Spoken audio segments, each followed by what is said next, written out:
ఇది లంక, బంగారంతో కట్టిన రాజ్యం.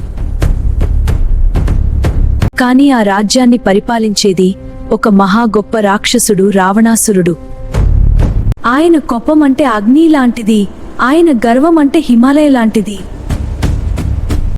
10 తలాలు, 10 గుణాలు, 10 శక్తులు కలిగిన రాజు. లంకాదికి అధిపతి ఈ రావణాసురుడు. సీతని, దేవిని అపహరణం చెయ్యదాం. రావణాసురుడి కోపమంటే సముద్రం లాంటిది.